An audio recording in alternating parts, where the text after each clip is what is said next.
Hi, have you ever tried to change someone only to feel frustrated and defeated? Here's a hard truth. Trying to change someone is like holding sand. It slips through your fingers the harder you grip. But what if I told you that there is a better way to inspire growth and connection without all the struggle? I'm sure we've all been in situations where we wish someone could just see things differently, behave differently, or live up to their potential. But reality is, trying to chase someone often leaves us feeling more disconnected and frustrated. So, would you agree with me that it doesn't really work? Like, what are your experiences with that? And a short disclaimer, when I talk about changing someone, I'm referring to their behavior, not their core personality traits. In other words, you can't expect a dolphin to go hiking with you. It's just not in their nature. So don't try to change the dolphin, okay? If dolphins aren't your thing, maybe choose a bear instead or whatever suits you. I love dolphins. I wish I was a dolphin, but hey, I'm human in this life. Before we continue, I just want to say I'm really glad that you're here. My name is Barchi, and I help people recognize their limiting beliefs so they can step into the role of being creators in their own lives. That's so powerful. And if you would like to work with me, you'll find the link in the description box down below. But let's continue. You might wonder why we do this in the first place. At the core, we often want others to change because we believe it will make our lives easier or make us feel safer. Sometimes it's out of love. We think, oh, if they could just be happier or make better choices, life would be so much better for them and for me too. But here's the thing, we often project our fears, frustrations, or unmet needs onto them. And this is super important. And now it's actually a good time to grab a notebook and a pen or an iPad and write down the things you would like to change in others. Just write without censoring yourself. And then ask yourself, are these things connected to your fears, frustrations, which kind of speak about your boundaries, or unmet needs? How can you help yourself by addressing those first? Let's also talk about what happens when you try to change someone, whether overtly or subtly. Humans are wired to resist control. The more you push, the more they pull away. Even if they don't say it out loud, people value their autonomy, their freedom. And when someone feels judged or pressured, they're more likely to dig in their heels or shut down altogether. Besides, constantly trying to change someone creates tension in the relationship, and it's exhausting for both you and them. It turns the focus away from connection and towards conflict. Force is not the answer. We need to approach things gently. You probably know what I'm going to say next. Lead by example, by becoming the best version of yourself, because you're the only person you can have control over, no one else. But let me also introduce two other options. Please pay close attention and let me know at the end if you have ever tried these and what the results were, okay? So let me start with an analogy first. Think of yourself as a flame. When your fire is strong, it has the power to ignite others, to transform others, or repel them. So let's start with the power to ignite. I'll share a story first. Sometimes I want another person to display a certain behavior towards me, obviously. And instead of waiting for them to do that, I decide I'll be completely accepting towards them and lead by example. Meaning, I will display the behavior I would like to see in them.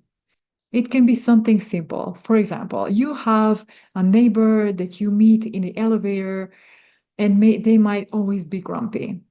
So rather than being upset, or rather than I'm upset at them, I can just show them kindness instead. And maybe at some point they will show kindness back.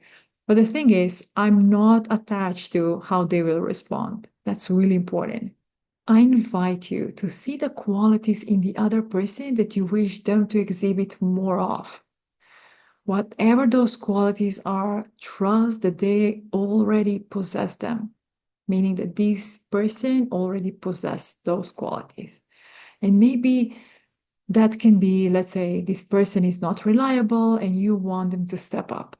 Speak to them as though they're already behaving, acting, and showcasing those traits. This way, you speak to their highest potential, allowing them to step up and take space in an empowered way.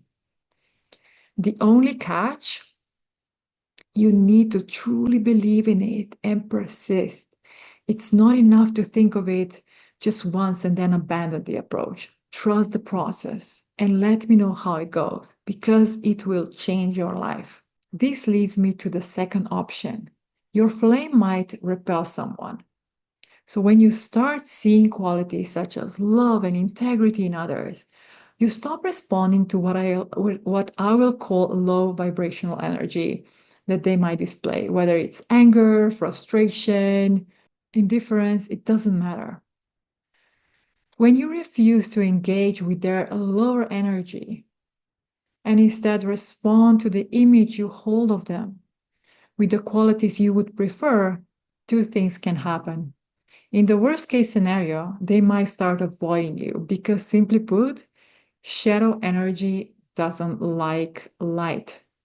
I know this might sound hard to believe. It's difficult for some people to stand in the energy of love because guilt, shame, or self hatred can make it hard to imagine being fully accepted by someone else. And often this resistance comes from not being able to accept themselves first. I know this might sound hard to believe. It's difficult for some people to stand in the energy of love because guilt, shame, or self hatred can make it hard to imagine being fully accepted by someone else. Often, this resistance comes from not being able to accept themselves first. And just for that, we can have compassion, right? And let me share a story. A friend of mine had issues with a family member. And instead of reacting to their negativity, she began projecting positive traits onto them. Over time, the coolest thing happened. This family member stopped coming around as often and started acting noticeably calmer in her presence. So that was a huge relief. So that can happen too. Some people will just naturally start avoiding you because they cannot handle the energy of love and acceptance. Because deep down, they struggle to accept themselves. Okay, I would like to leave you with a few actionable tips. Shift your focus inward. Focus on yourself and create the environment you would like to experience. This could mean, being positive, curious, encouraging, and patient. If you say, oh, this environment or these people are this way, create your own environment rather than waiting other people to change. You have fun, or you do something that you would like to experience. Let go of judgment. Judgment harms you more than it harms the other person. And you can check out my video on why judgment can block your growth. And the last thing, focus on what you can control. That includes your thoughts, emotions, mindset, and energy. And ask yourself, what am I bringing to the table? Or what energy am I bringing to the table? Be the flame, inspire positive traits in others by embodying them yourself. If this video resonates with you, I would love to hear your thoughts.